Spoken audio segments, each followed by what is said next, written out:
Hi అండి. అందరికీ నమస్కారం. Welcome to my channel. ఈ వీడియోలో ప్రభుత్వ ఉద్యోగులకు మరియు పెన్షనర్లకు సంక్రాంతి కానుకగా పీఆర్‌సీ 30% ఫిట్‌మెంట్.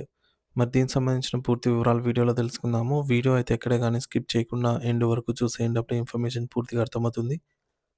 అలాగే వీడియో చూస్తున్న ప్రతి ఒక్కరు వీడియోకి లైక్ చేయండి ఫ్రెండ్స్. ఈ వీడియోని తోటి ఉద్యోగ పెన్షన్ మిత్రులతో అయితే షేర్ చేయండి.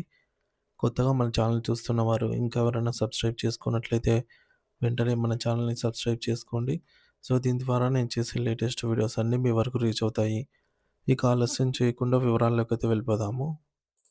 ఫ్రెండ్స్, ఇక విషయానికొచ్చినట్లయితే తెలంగాణ ప్రభుత్వ ఉద్యోగుల సమస్యలు పరిష్కరించడంలో ప్రభుత్వం చూపుతున్న జాప్యంపై టీఎన్‌జీఓ రాష్ట్ర అధ్యక్షుడు మారం జగదీశ్వర్ గారు తీవ్ర స్థాయిలో మండిపడ్డారు. ఉద్యోగుల సహనాన్ని పరీక్షించవద్దు, ఉద్యమాలు చేయడం మాకు కొత్తేమీ కాదు అంటూ ఆయన చేసిన హెచ్చరిక ఇప్పుడు రాష్ట్ర వ్యాప్తంగా చర్చనీయాంశమైంది. నిజానికి ఇటువంటి ప్రకటనలు గతంలో కూడా ఎన్నోసార్లు విన్నాము.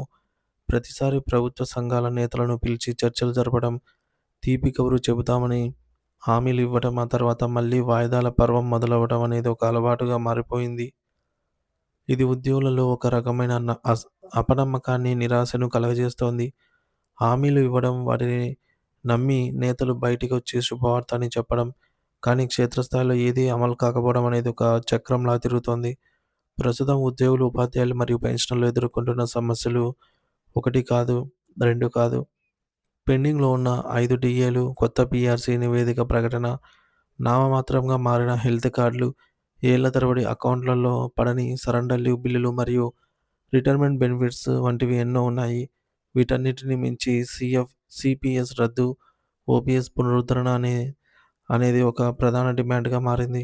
ప్రభుత్వం ఈ అంశాలన్నీ తమకు తెలుసని చెబుతున్నా ఆచరణలో మాత్రం నిధుల కొరత సాకుతో కాలయాపన చేస్తోంది. ముఖ్యంగా ఆరోగ్య కార్డులు ఉన్న కార్పొరేట్ హాస్పిటల్స్‌లో నగదు రహిత చికిత్స అందకపోవడం అనేది ఒక ఉద్యోగుల ప్రాణాలతో చెలగాటం ఆడటమేనని ఉపాధ్యాయ, ఉద్యోగ సంఘాలు ఆవేదన వ్యక్తం చేస్తున్నాయి.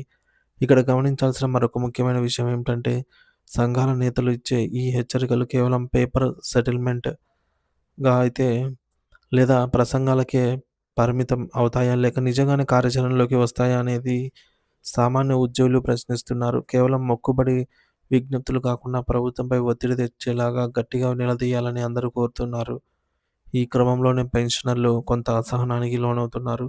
సంయుక్త పోరాటాల వల్ల తమ సమస్యలు వెనక్కి వెళ్తున్నాయని, తమకు రావాల్సిన రిటైర్మెంట్ సొమ్ము కూడా ఏళ్ల తరబడి వేచి చూడాల్సి వస్తోందని వారు వాపోతున్నారు.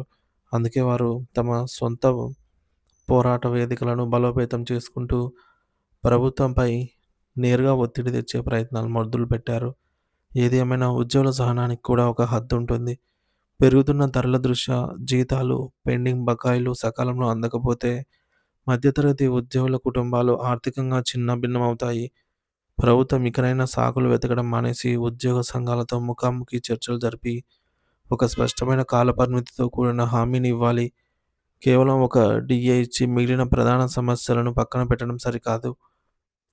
ఉద్యోగులు, ఉపాధ్యాయులు మరియు పెన్షనర్లందరూ ఐకమత్యంతో తమ విభేదాలను పక్కన పెట్టి పోరాడితేనే ప్రభుత్వంలో కదలిక వస్తుంది. లక్షలాది మంది ఉద్యోగుల కష్టం మీదనే రాష్ట్ర పాలన యంత్రాంగం నడుస్తోందన్న నిజాన్ని ప్రభుత్వం విస్మరించకూడదు. త్వరలోనే పెండింగ్ బిల్లులన్నీ క్లియర్ అయ్యి ఉద్యోగ వర్గాలకు న్యాయం జరుగుతుంది అని అయితే ఆశిద్దాము.